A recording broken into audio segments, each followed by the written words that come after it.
You're with Joe Butt and Chris Barrow, and you are watching Joe Butt TV. One of the questions that I want Chris to answer today is something that I learned from Omar Reed back in the early 1990s when I visited him in Phoenix, in Arizona, at his dental practice, who was one of the gurus that I learned a few tips from when I was setting up my dental practice, whereby Omar once said, Joe, associateship is a ship going nowhere. Now, I want to find out from Chris, because you got to remember, Omar was making that statement in the US, where the associate remuneration is so different from the rest of the world. I think at that time, the associates were getting paid something like 20% of their turnover. It's so different here in the UK, hence the associates tend to enjoy their job much more.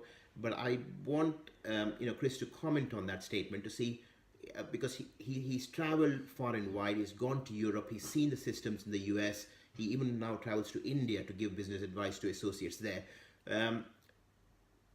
Go away. Let's make some comments now, Chris, on associateship is ship going nowhere. Can we make that applicable or try and answer it in relevance to the UK associates? Of course. Can I tell you, by the way, he just landed this on me with absolutely no warning whatsoever. So I'm kind of reeling from the blow here. And I've got many friends who are dental associates, and I think on their behalf, sure. I almost want to defend, as it were, that statement. Now, I just want to tell me pros and cons. Yeah, let me do this. First things first. Yeah. I've been standing on a soapbox since about 1999, saying that 50% associate remuneration was economically unrealistic. I agree. Yeah. Okay. Yeah. And in fact, around about the year 2001, I actually built an Excel spreadsheet to measure associate profitability, and I'm going to give credit where it's due. I actually built it in conjunction with a client of mine. His name is Malcolm Harbour. He runs a business called Harbour Dental Care in Ipswich, and Malcolm and I have been friends for years and years, and we sat down and we said, listen, we keep on making these emotional statements about associate this and associate that. Let's just get the white hat on and let's just look at the numbers. Yeah. And over the 21 years that I've been in dentistry, the one download that people have asked for more than all the rest put together has been that spreadsheet. It doesn't surprise me. Still sending it out. Yeah. Still sending it out. And what it demonstrates, and we don't have time within the context of a video clip, but what it demonstrates in black and white is that if you look at the average level of daily productivity of the average GDP associate, private or NHS, then there is no economic justification for the 50% contract whatsoever. And in fact, if we landed in a spaceship, if a bunch of accountants and economists landed in a spaceship in the middle of dentistry globally and said, work out the right percentage, let me tell you that the right percentage is 35%. And at 35%, it's a win-win. In other words, it's a fair living for an associate who's working at average rates, and it's a fair level of profitability for an owner. Sure.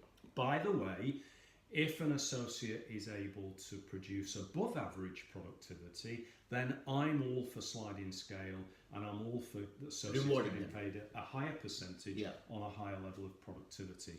But I have to tell you that the maths has been done and that 35% is the right rate. And I've had rotten vegetables thrown at me ever since 1999, 2000 for standing up and saying that by people who are on the receiving end of it. But you can't argue with the maths, all right? So that's point number one.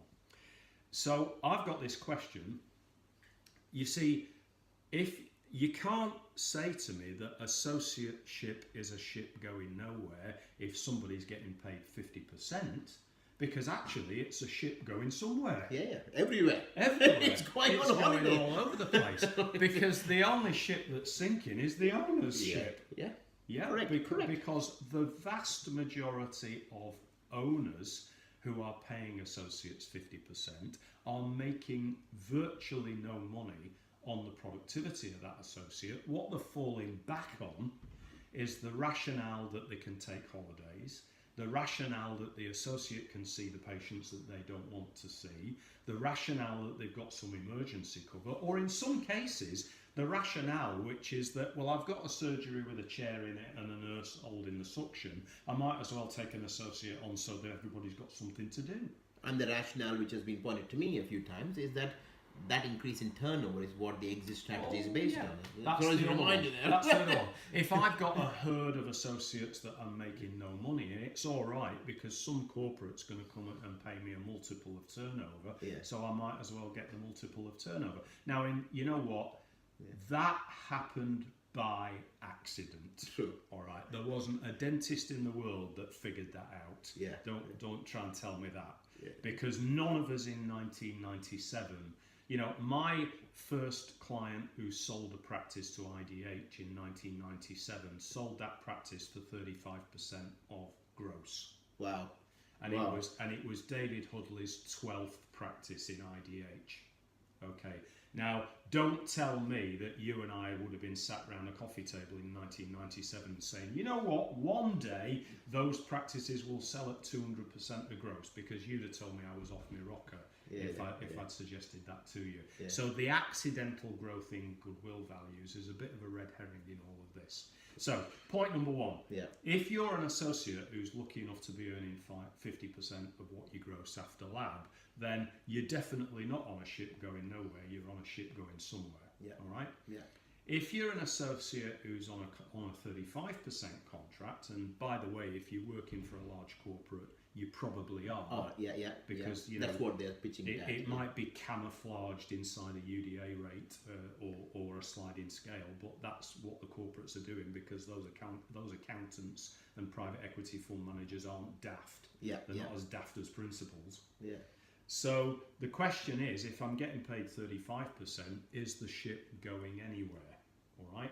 So here's where I would possibly have had an interesting debate with Omar Reed all those years ago, which is that what we've got to ask next is, does that individual have the DNA for ownership? Yeah.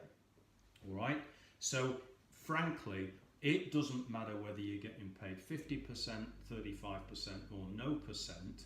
If you don't have the DNA to run a business, then it ain't going to work. So let me give you what that DNA is made up of. And to do that, I'm going to quote from a British female entrepreneur and ex-Dragon's Den celebrity. Her name is Debbie Roscoff.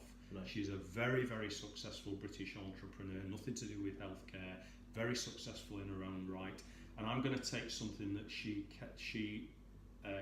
created, an idea she created, and run with it a little bit and say, in order to determine whether somebody's suitable for ownership or not, you've got to ask whether they're running on a 4G, they've got a 4G signal. Yeah. So let me give you those 4 Gs. Yeah. Right. The first G is grit. Yeah. And grit means no matter how many times you get knocked down, you get back up again. Yeah. The second G is graft. Yeah. And graft means if you've got to get up at 4 o'clock in the morning and dig the drive out to get to work, you do it. If you've got to stay till midnight, you do it. If you've got to spend a day in the office the day after you get back from holiday before you come to the practice to catch up with the paperwork while everybody's in the garden having a barbecue, you do it. Yeah. Graft, graft, graft. Yeah. All right? The third G is grace. And grace means you treat your fellow man with respect, with warmth, with humour. The golden rule, you do unto other people as you would have them do unto you. And the final G, and this might be the most important one of all left till last, the grudge. The grudge is the chip on your shoulder. The chip on your shoulder that my father grew up as a working class Manchester man. He never had any opportunities in life. He did his best in a very, very limited environment. And so my grudge is breaking out of my council house and showing to the world. Your grudge might be that your family grew up in an Indian village and that you're trying to make your mark in the world. The grudge might be you had a school teacher who said you'll never be any good, and you're still trying to prove to that school teacher actually that you can do it. And when you've got somebody that's running on a 4G signal, they are unstoppable. Yeah. And you look at any major athlete, you look at any major economic leader, any major political leader, or anything like that, you'll see that 4G signal in operation somewhere. Yeah. So, is associateship a ship going nowhere? The answer is yeah. If you've got a 4G signal, then come and get on the ownership ship. Correct. Yeah, yeah. Because that's the right ship. Yeah, that's the right ship for you. Yeah, yeah. But if there's no 4G signal, you stay on the associateship ship. Yeah, yeah. Because that's where you belong. That is a fantastic tip. That is very, very good. For a question that I plucked out of the air and threw it to you, for you to respond so well, that is Chris Barrow at his best. He's trying to catch me out. No, I tried. But just one last tip for associates who like being associates. When or what would be a good approach for them to go back to their principals to renegotiate their percentages?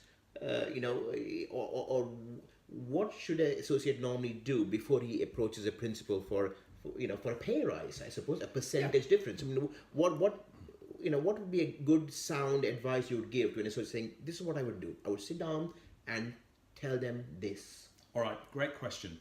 And you know what? The answer to this question doesn't just apply to associates; it applies to any team. Sure. All right. And let's go back with the original question, which is, what do you do? What do you do when you want a pay rise?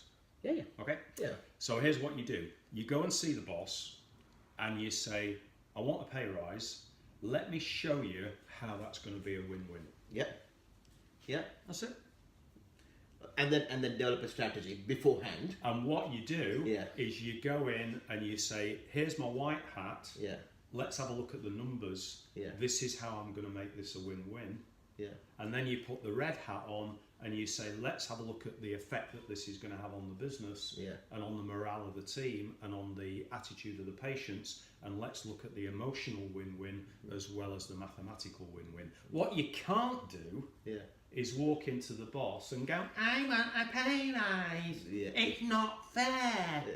I went to a postgraduate meeting the other night and I met a guy that I qualified with and he told me that he's earning more than I am. Make me better. Fair enough. That's a fair comment. And as the owner of a business, when somebody comes in whinging and moaning, what is it? They call it BMWing, bitching, moaning and whining about it not being fair. All my shutters come down. Correct. And you know what? That's me as a parent as well. Ask my kids. Yeah. Sure. Makes sense. And I can see that too in my household. But associateship is a ship going nowhere. If you're in the States, you're on 20%. Associateship is a ship going everywhere if you're on 50%. And associateship is a ship going somewhere if you're somewhere in between, around the 35%. And then you've got to make up a decision on whether you want to get the 4Gs and move on to ownership, or you want to be an eternal associate, not have the hassles, walk into the clinic, walk out of the clinic, and then go on holidays. That's it. Thank you so much, Chris. It's absolutely been a pleasure chatting to you about these aspects. There's one more little topic that I want to ask you about, but that's on the next clip. So you are watching Jobat TV. I am Jobat, and this is Chris Barrow, business coach. I look forward to seeing you all soon for the next clip. Hi, I'm Jobat, and thank you for watching my channel. For more interviews with dentists, amazing implant surgeons, business leaders, entrepreneurs, people who think outside the box and create paradigm shifts in which the way we think, follow me on Jobat TV. I look forward to seeing you then.